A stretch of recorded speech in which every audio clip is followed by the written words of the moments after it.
यह कहानी रिश्तों की ताकत और इंसानियत की सच्चाई को उजागर करती है। एक छोटी सी मुलाकात कैसे जीवन भर के रिश्ते में बदल सकती है, यह इसका उत्कृष्ट उदाहरण है। शिवा और रूबीना की यह कहानी इस बात का प्रतीक है कि इंसानियत किसी धर्म, जाति या संस्कृति से परे होती है। यह कहानी हमें सिखाती है, एक मुस्लिम लड़की की शादी हो रही थी और उस शादी में जितने भी लोग थे सभी बड़े ही खुश हो रहे थे। लेकिन जिस लड़की की शादी थी उसकी माँ बार बार इधर उधर देख रही थी, मानो उसकी निगाहें किसी को ढूंढ रही हों। तभी अचानक से उस शादी के अंदर एंट्री होती है एक हिंदू व्यक्ति की, जो कि अपने पूरे परिवार के साथ उस शादी में आया था। अब जैसे ही लड़की की माँ को दिखाई देता है कि एक हिंदू व्यक्ति शादी के अंदर आया है, तो वह एकदम से भागी दौड़ी उस व्यक्ति के पास जाती है और एकदम से उसके गले लिपट कर फूट फूट कर रोने लगती है। कहती है कि भैया तुम आ गए, मुझे विश्वास था कि तुम जरूर आओगे। इसके बाद जो वह हिंदू व्यक्ति होता है वो उसे चुप कराता है और कहता है कि बहन, मेरी बहन की बेटी की शादी है और मैं नहीं आता, ऐसा हो नहीं सकता।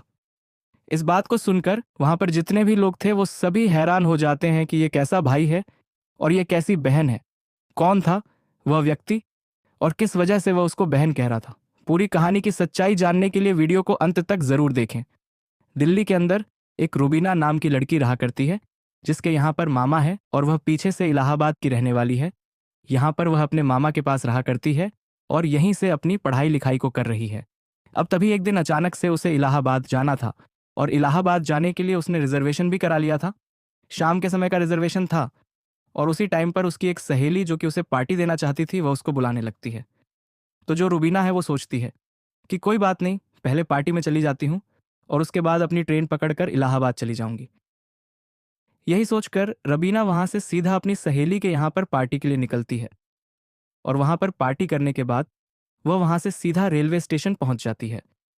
रेलवे स्टेशन पर थोड़ी देर इंतजार करती है और थोड़ी देर इंतजार करने के बाद उसकी ट्रेन आ जाती है, जिस ट्रेन का उसने रिजर्वेशन करा रखा था। अब जैसे ही वो उस ट्रेन के अंदर बैठती है तो देखते ही एकदम से वो बहुत ही ज्यादा घबराने लगती है, क्योंकि उस डिब्बे के अंदर, जिस डिब्बे में रबीना का रिजर्वेशन था, वहां पर कोई भी लड़की नहीं थी। मुश्किल से पूरे डिब्बे के अंदर एक दो महिलाएं और थीं जो कि काफी ज्यादा बुजुर्ग थीं। वहीं जो रुबीना थी उसकी उम्र महज 25 साल थी और 25 साल की उम्र में उसे अकेले यात्रा करना पड़ रहा था दिल्ली से इलाहाबाद के लिए। अब इस बात को देखकर वह बड़ी ही मायूस हो जाती है और डरने लगती है। सोचती है कि कहीं ट्रेन के अंदर मेरे साथ कुछ ऐसा वैसा हो गया तो फिर क्या होगा। फिर वो एक बार दोबारा से वहां से उठती है और उठने के बाद पूरे डिब्बे के अंदर मुआयना करने के लिए चली जाती है। लेकिन उस डिब्बे के अंदर उसे कोई भी जवान महिला नहीं मिलती है और यह बात देखकर और भी ज्यादा वह परेशान हो जाती है। जब भी कोई स्टेशन आया करता तो वह डरती डराती उठा करती अपनी सीट से और देखा करती कि स्टेशन से कोई महिला इसके अंदर चढ़ गई हो तो अच्छा होगा, उसकी भी हिम्मत बन जाएगी। लेकिन फिलहाल रात का समय था और रात के समय कोई भी महिला उस गाड़ी के उस डिब्बे में नहीं चढ़ती है। वहां पर जितने भी थे वो लड़के ही थे और लड़कों को देखने के बाद रुबीना मन के अंदर बहुत ही ज्यादा घबरा रही थी। बैठी बैठी सहमी सी उन सभी की तरफ देख रही थी और उसका डर उसके के चेहरे पर साफ साफ दिखाई दे रहा था। उसकी सामने वाली सीट पर ज्यादातर लड़के थे और वह सभी एक दूसरे से मजाक कर रहे थे। हंसी मजाक करते हुए उनमें से एक लड़के की नजर रुबीना के ऊपर चली जाती है और वह उसके डर को भांप लेता है। इसके बाद वह लड़का फिलहाल तो उससे कुछ नहीं कहता और ऐसे ही अपने दोस्तों के साथ हंसी मजाक करता रहता है। जब थोड़ी देर में उसे लगता है कि अब बात करनी चाहिए, वह कहता है कि देखिए, मेरा नाम शकील है, क्या मैं आपका नाम जान सकता हूं? अब इस बात को सुनते ही रुबीना, जो पहले से ही काफी ज्यादा डरी हुई थी, वह और भी ज्यादा डर जाती है और सोचने लगती है कि यह तो मुझसे बात कर रहा है, अब ना जाने इससे आगे क्या होगा। तो वह उसको कुछ अपना नाम नहीं बता पाती है, बस ऐसे ही चुपचाप उसकी तरफ घूर घूर कर देखती रहती है। जो सामने लड़का बैठा हुआ था जिसका नाम शकील था, वह इस डर को भांप जाता है और वह कहने लगता है कि देखिए, कोई बात नहीं, अगर आप नाम नहीं बताना चाहती तो इसमें कोई बड़ी बात नहीं है, लेकिन आप ये तो बता सकती हो कि आप कहाँ जा रही हो। इसके बाद रोबिना जैसे तैसे करके हिम्मत करती है और हिम्मत करते हुए उसे बता देती है कि मैं इलाहाबाद अपने घर जा रही हूँ, मैं दिल्ली में रहकर पढ़ाई किया करती हूँ। अब इस बात को सुनते ही शकील एकदम से चौंक जाता है और कहने लगता है कि इलाहाबाद इलाहाबाद तो मेरी नानी का घर है, और इस हिसाब से आप मेरी बहन लगी तो मैं तुम्हारा भाई हुआ। तो इसके बाद भी आप मुझे अपना नाम बताने से क्यों कतरा रही हैं? अब जैसे ही शकील ने भाई बहन का नाता बना लिया था, तो उसके बाद रुबीना भी थोड़ी सी बात करने में इच्छुक होने लगती है और वह उससे बात करने लगती है। बातों के दौरान जो शकील होता है उसे ढेर सारी बातें बताता है इलाहाबाद के बारे में और इलाहाबाद के अंदर रह रही उसकी नानी के बारे में। वह कहता है कि मेरी नानी का घर फलानी जगह पे है और वो वहाँ वहाँ पर रहा करती है, और मेरे जो नाना है वो आर्मी में बहुत बड़े अफसर हैं। अब इन सभी को सुनने के बाद धीरे धीरे रूबीना का जो डर था वह गायब होने लगा है, क्योंकि वह सच में ही इस लड़के को अपना भाई समझ रही है। इसी तरह से कुछ देर तक और बातें होती हैं, तो रूबीना भी अपने बारे में ढेर सारी बातें शकील को बता देती है। कहती है कि मैं दिल्ली में रहा करती हूँ और दिल्ली में ही रहकर पढ़ाई कर रही हूँ। वहाँ पर मेरे मामा रहा करते हैं और मामा के यहाँ से ही मैं अपनी पढ़ाई लिखाई कर रही हूँ। अब मेरे घर वालों ने मुझे वहाँ पर बुलाया है, तो इसी वजह से मैं जा रही हूँ, और यह मैं पहली बार ही अकेले यात्रा कर रही हूँ, तो इसी वजह से मैं काफ़ी डर गई थी। लेकिन जब से आपने मुझे बताया कि आप भी वहीं के रहने वाले हो, तो मेरा डर मानो एकदम से गायब सा हो गया है। अब इस बात को सुनकर शकील हंसने लगता है और धीरे धीरे जो रुबीना है उसका पूरा डर, पूरा भय, सब कुछ गायब हो जाता है और वह वहीं पर आराम करने लगती है। भाई के होते हुए बहन को भला क्या दिक्कत होगी, यही बात सोचकर रोबिना उस ट्रेन में चैन की नींद सो जाती है और धीरे धीरे उसका स्टेशन भी आ जाता है। लगभग 8 से 9 घंटे का सफर तय करने के बाद रुबीना का स्टेशन आने ही वाला था, तो रुबीना अपनी सीट पर बैठ जाती है और बैठकर फिर से शकील से बात करने लगती है। शकील भी सो गया था, लेकिन रोबिना के जगाने पर वह जग गया था और फिर से उससे बातें करने लगता है। इसके बाद जब रोबिना का स्टेशन आ जाता और उसे उतरना ही था, तो वह एक पर्ची निकालती है और उस पर्ची पर अपना एड्रेस लिखकर शकील को देने लगती है और कहती है कि भाईजान, अगर आपको कभी नानी के यहाँ पर आना हो तो हमारे घर ज़रूर आइएगा, क्योंकि मैं आपको कभी भी चाहकर भी नहीं भूल सकती। इसके बाद शकील उस पर्ची को लेता है और लेने के बाद उसे वापस कर देता है। कहता है कि बहन, मुझे माफ़ करना, दरअसल तुम जब से ट्रेन में बैठी थी तब से तुम्हारे चेहरे पर डर साफ साफ दिखाई दे रहा था, तो इसी वजह से मैंने तुमसे झूठ बोला। मेरी नानी इलाहाबाद में नहीं रहा करती है। दरअसल हम सभी लोग घूमने के लिए जा रहे थे, और जब आपको डरे और सहमे से मैंने यहाँ पर बैठा देखा, तो मैंने सोचा क्यों ना आपसे बात की जाए और बातें करके आपका डर गायब किया जाए। इसी वजह से मैंने आपसे यह सब कुछ कहा था, और मैं तो आज तक इलाहाबाद आया भी नहीं हूं। अब इस बात को सुनते ही रुबीना बड़ी ही हैरान हो जाती है, क्योंकि यह लड़का उसे जानता पहचानता तक भी नहीं था, लेकिन इसकी वजह से आज उसने ट्रेन में अच्छी तरह से यात्रा की और बेखौफ होकर वो अपनी सीट पर आराम करती रही। इसके बाद रुबीना कहने लगती है कि ठीक है भाई, अगर ऐसी बात है तो जीवन में कभी भी तुम्हें इलाहाबाद आना पड़े तो मुझसे मिलकर ज़रूर जाना, और यह एड्रेस तुम मेरा रख लो। ऐसा कहकर रूबीना उस एड्रेस को देने लगती है और सखी उस एड्रेस को लेकर अपने जेब में रख लेता है। इसके बाद रोबिना का स्टेशन आ जाता है और रुबीना उस स्टेशन पर उतरने लगती है। शकील रुबीना के सामान को लेता है और रुबीना के उतरने में मदद करता है। उतरने के बाद वो उससे कहने लगता है कि बहन, ये लो, अब तुम्हारा स्टेशन आ गया और अब तुम आराम से अपने घर चले जाओ। कोई भी कैसी भी दिक्कत नहीं है। और एक बात और आपसे कहनी है कि सभी लड़के बुरे नहीं हुआ करते। लड़कों में बाप और भाई जैसे रिश्ते भी हुआ करते हैं, तो सभी को एक पल्ले में तोलने की गलती ना करें। सभी तरह के लोग इस दुनिया में बसा करते हैं। ऐसा कहकर शकील वहां से जाने लगता है, और शकील को जाते हुए देखकर रुबीना को लग रहा था कि जैसे उसका सगा भाई उसे छोड़कर जा रहा हो। तभी शकील वापस मुड़ता है और वापस मुड़ने के बाद अपने जेब से एक विजिटिंग कार्ड निकालता है और रुबीना का हाथ में थमा देता है। कहता है कि बहन, दिल्ली में ही हमारा एक छोटा सा काम है। अगर आपको कभी भी किसी भी चीज़ की ज़रूरत हो तो आप बेइज्जत होकर वहां पर आ जाना, और मैं आपकी जितनी भी हो सकेगा उतनी मदद कर दूंगा। अब जैसे ही रूबीना उस कार्ड को देखती है, तो देखने के बाद उस शकील से कहने लगती है कि शायद ये आपने गलत कार्ड दे दिया है। लेकिन तभी शकील रूबीना की तरफ मुस्कुराता है और कहता है कि ये सही कार्ड है। मैंने अपना नाम आपको गलत बताया था। मेरा असली नाम शिवा है, क्योंकि उस कार्ड पर जो नाम लिखा हुआ था वह शिवा था। और रूबीना समझ रही थी कि कहीं इसकी जेब में किसी और का कार्ड हो और यह उस कार्ड को मुझे देकर चला गया है। अब इस बात को देखकर रूबीना हैरान तो होती है, लेकिन हंसते हुए शिवा को विदा करती है। इसके बाद धीरे धीरे समय बीतता और समय के साथ साथ सर रुबीना की शादी भी हो जाती है और रुबीना को बच्चे भी हो जाते हैं।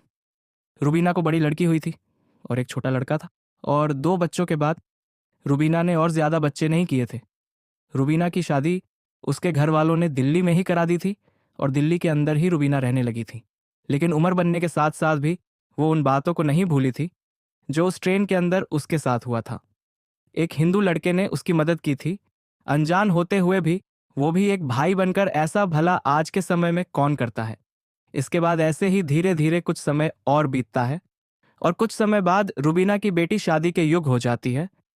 अब जैसे ही बेटी शादी के युग होती है तो उसके बाद रुबीना अपनी बेटी के लिए इधर उधर रिश्ता ढूंढने लगती है और रिश्ता ढूंढने से उसे एक लड़का मिल भी जाता है। अब इसके बाद रुबीना अपनी बेटी की शादी तय करा देती है और तय कराने के बाद शादी का मुहूर्त निकाल दिया जाता है। लेकिन बेटी की शादी के टाइम पर उसे अपने भाई की याद बहुत ज्यादा आती है, क्योंकि वह बार बार सोचा करती कि अगर उसका भाई होता तो बहुत ही अच्छा रहता। दरअसल रुबीना के भाई की मौत कुछ दिनों पहले हो गई थी एक हादसे में, और उसके बाद से रुबीना बार बार अपने भाई को याद किया करती। भाई के बच्चे तो थे जो यहां पर आकर भाई का फर्ज निभा देंगे, लेकिन भाई नहीं था और यह बात उसे बार बार खटका करती। इसके बाद रुबीना एक दिन अपनी बेटी को लेकर शादी की शॉपिंग कराने के लिए मार्केट जाती है और मार्केट के अंदर उसे शिवा की वही कॉस्मेटिक की दुकान मिल जाती है जिस कॉस्मेटिक की दुकान का कार्ड उस दिन शिवा ने उसके हाथ पर रखा था। उस दुकान को देखने के बाद उसे कुछ ना कुछ याद आता है, लेकिन फिलहाल वो इन सभी बातों को भूल चुकी थी क्योंकि ये काफी ज्यादा पुरानी बात है और उस टाइम पर शिवा ने जो कार्ड दिया था वो स्टेशन से आने के दौरान ही उसके पास से गुम हो गया था और उसका चक्कर कभी भी यहां पर नहीं लगा था।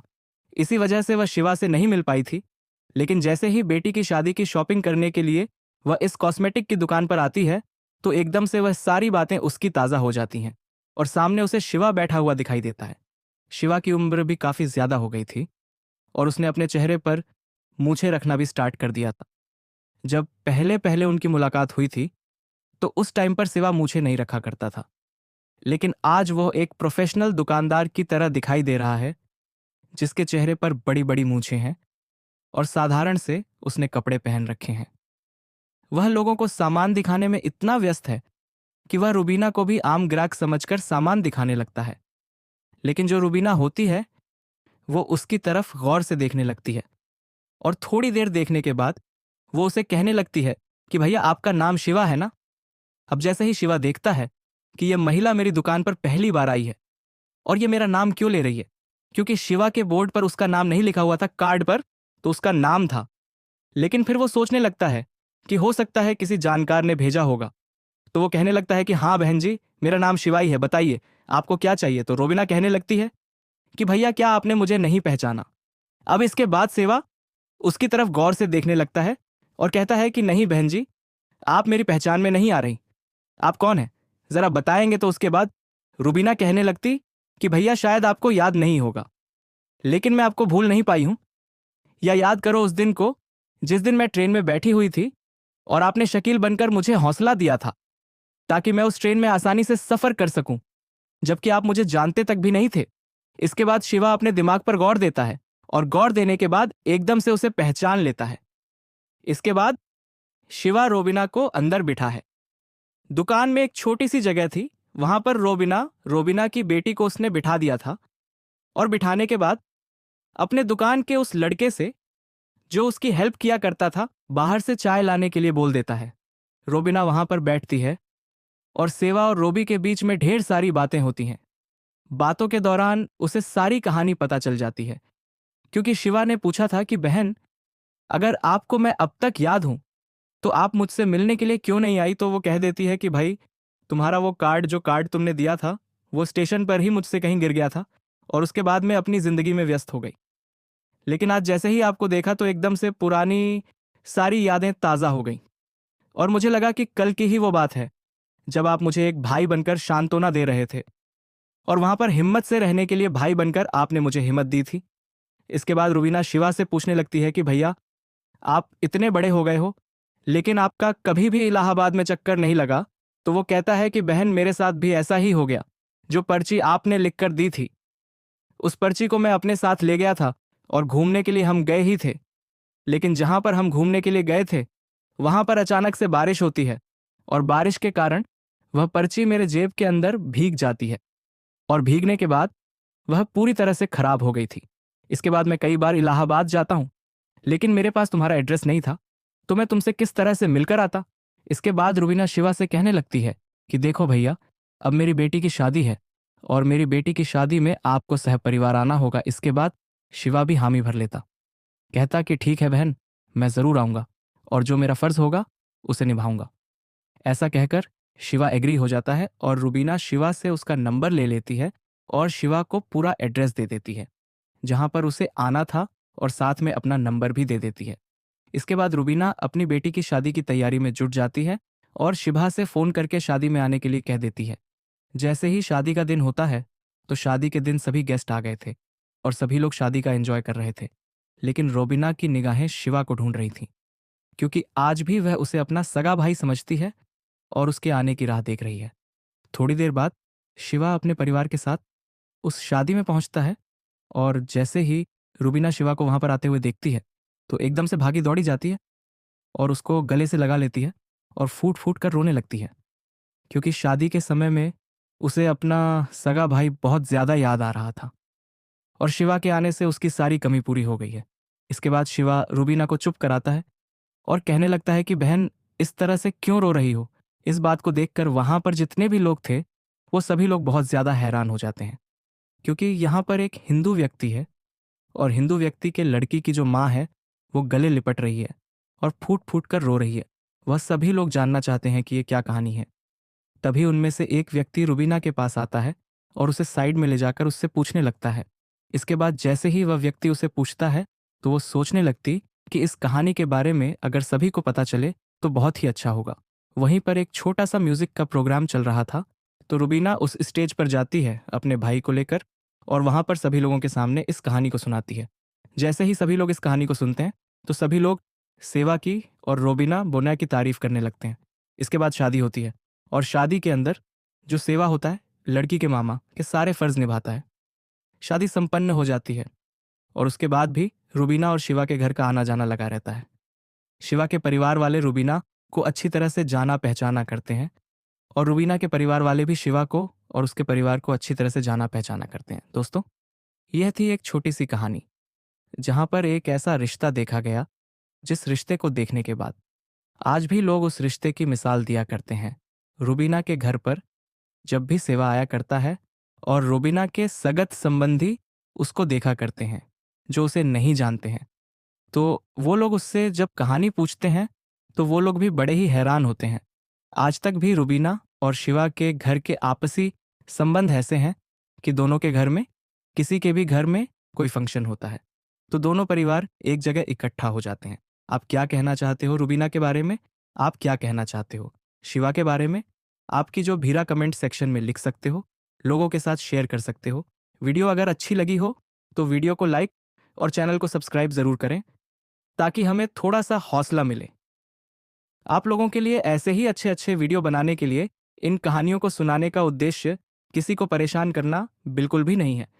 ये कहानी आपको इसलिए सुनाई जाती है ताकि आप लोग इन कहानियों में से कुछ ना कुछ सीख सको और अपने जीवन में उसको अप्लाई कर सको।